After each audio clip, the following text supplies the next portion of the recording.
And the writers. I was just wondering if you always intended to take the series in this direction, which you were writing Apocalypse, all that, or if you didn't always intend that when you decided. And I get this question a lot. I mean, here's the reality, and I'm always accused of being probably too honest. You start these things with like a cocktail napkin sketch of the 5-year plan. I mean, the 5-year plan is a couple pages, it's not much. And it was always driven by the demon side of it. So yes, the progression up the demon ladder, ending with Sam inadvertently going dark side and bringing on the apocalypse and having to deal with the apocalypse and kind of moving up the ladder from Yellow Eyes to Lilith to Lucifer. That's the plan we've been on. The angels, and you can go back and find interviews that I gave where I was like, there will never be angels on this show over my dead body. And obviously it's probably one of the coolest parts of the show. And that came from us, I think, in the writer's room, realizing that like we had a really cool evil empire, but we didn't have, outside of the few hunters we had, we didn't really have the rebellion. Like we didn't have, you couldn't have these awesome off-camera battles that sort of lent a real epic feel to the show. And that we felt there was a missing puzzle piece that kind of evolved as we went along, and that's where really the angels came from. And thank God they did, because totally rejuvenated season 4, in no small part to this guy. And Jim too. And so the angels, quite frankly, evolved. That part did evolve as the process, but the part of building up to facing down the devil has, that part at least, that thumbnail has kind of always been around since the beginning. Thank you. Thank you. Hey guys, love you all, love the show. Awesome. Thanks. One of my favorite things about the show has always been the music, and I feel like it kind of dropped off, so I was wondering where did it go, and is it coming back? I know, and believe me, as much as it hurts you, it hurts us 10 times more. It's budget. It's we're just trying to get, the production value on the screen, and we've had real nasty budget fights, and one of the casualties, I'll give you, we used to have a particular music budget for the show. It's like trying to balance the budget of the state of California. And one of the things that had to go is we cut the music budget in half. And we had to. And so we can now only afford one song every episode, one song every other episode. And when you go back and you look at season 1, and there's like 2 or 3 like badass classic rock songs an episode, and now we're lucky to have one every. But sometimes literally we're so over budgeted at times, we're so irresponsible with the size of the episodes we're writing, that sometimes it's the difference of getting the green light to shoot an episode, and you have to, you got to make the painful sacrifices just to keep the cameras rolling, and unfortunately the music sometimes goes by the wayside. But at the end, you can ask the publicist at Warner Brothers for an address, and we can start a letter writing campaign. If each of you would just contribute $100,000, we could put some more songs on here. Yeah, and And we could go to a couple of cool places. No, thank you. We can't take your money. All right, we'll take it. That might be illegal, I'm not. Thank you guys. Thank you. Hi, first off, Jim.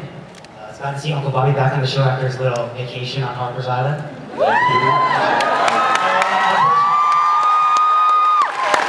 question is for Eric. In episode 4, you said you teased about looking into the future. I want to know how you're going to address the themes of destiny and whether or not can be changed. Like, is it going to be like whatever happened, or can you change the future? I actually want to throw that to the writer of the episode. That's a good question. But actually, I think that's really the question of the episode.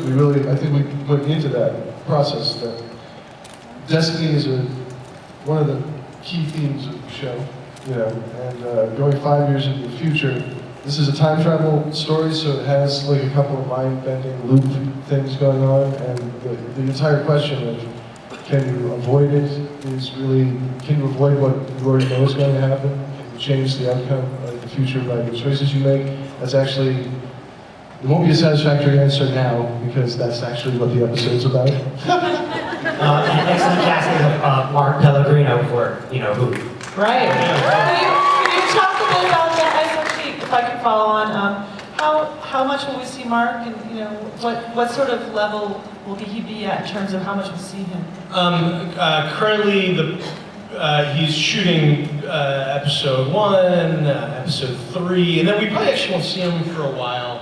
If you remember, like, you know, the amount that we actually saw Lilith wasn't all that often, because every time you bring in a bad guy, it becomes like really challenging, especially if you want to create that bad guy as a truly formidable adversary. Sure. You know, because you can't meet up with the bad guy every week, get to know them, have them keep losing, have the bad guy keep losing, and then it starts to get goofy. And so, you know, he'll pop in, he'll make you know, random appearances. And then in terms of Mark, it's actually funny because I know, like, you know, he's done Lost, and he's you know, he's badass as Jacob. I mean, I watch Lost, and he was in the running for Castiel. And it was, you know, it was, I only say this to pay credit to them both, which is, it was between Misha and Mark. And they were both so excellent, and Misha squeaked by. But you know, Misha just sort of,